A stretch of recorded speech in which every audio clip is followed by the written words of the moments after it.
Tired of dealing with annoying flies, fruit flies, and gnats in your home? The Zevo Flying Insect Trap is your ultimate solution. Don't wait. Check out the link in the video description now to get your Zevo Flying Insect Trap on Amazon and enjoy a bug-free home today.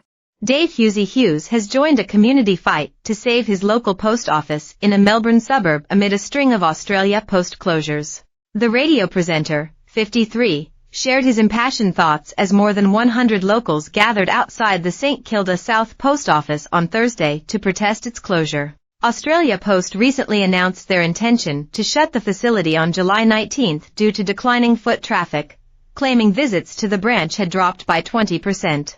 However, locals have railed against the news, arguing it is a vital community hub, particularly for elderly and disabled residents who rely on the nearby post office. Comedian Hughes joined the call for action as he spoke to a current affair while shopping at the local branch, where residents had gathered to post their petition. "I'm absolutely devastated. This is my local and they cannot close this post office," Hughes, who has lived in St Kilda for 25 years, said. "This is not right, it's not right.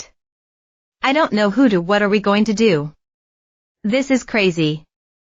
This post office is a local institution and it should not close down." St Kilda locals have signed and posted a petition in a bid to save their post office's future to Australia Post CEO Paul Graham, urging him to keep the local branch open. "We want the post office to stay," longtime St Kilda resident Angel told A Current Affair. Meanwhile, local federal MP Josh Burns said, "I've raised this issue with the Minister for Communication Michelle Rowland. We had a meeting about how important this post office is for our community.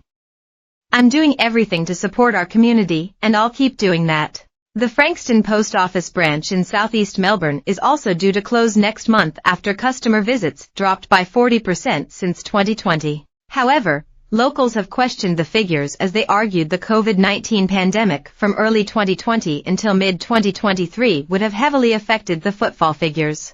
That 4-year period includes the long lockdowns in Victoria, so of course the numbers are lower, Auckland Street Village Business Association President Janet Rosenberg said. Amid the closures, Australia Post argued there are 30 post offices within 5 kilometres of the St Kilda South branch, with the nearest alternative option lying 1.2 kilometres away. Though other branches remain in St Kilda West, on St Kilda Road and Brighton Road, many enraged locals have argued it is not as simple as just visiting another branch. They said elderly residents in particular rely on their local branch being within walking distance and do not have cars, meaning they will now have to get public transport to visit their nearest branch. They argued it is a vital community hub and claimed the closure will affect local businesses, driving foot traffic from residents away from the area. Australia Post, which has more than 4,200 post offices nationally, said it has lost $200 million over the last financial year and that it isn't sustainable to maintain its large network, potentially hinting at more closures to come.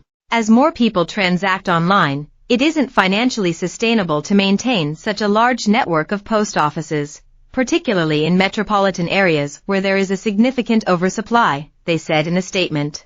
All team members from St Kilda South and Frankston Central have been offered roles at post offices located nearby or closer to home. Australia Post continues to regularly review its retail footprint and carefully consider when to close, relocate or open post offices. Australia Post has more than 4,200 branches nationally and is required to maintain 4,000, with 2,500 in regional areas, with CEO Mr. Graham arguing there are more post offices than supermarkets in some areas. Earlier this year, Mr. Graham faced a huge backlash when he warned that more post offices would need to close for the business to remain viable.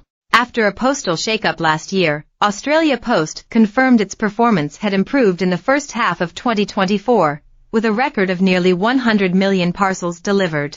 The service reported an interim profit of $33.6 million, prompting many local politicians and post office workers to hit back against the news of further closures.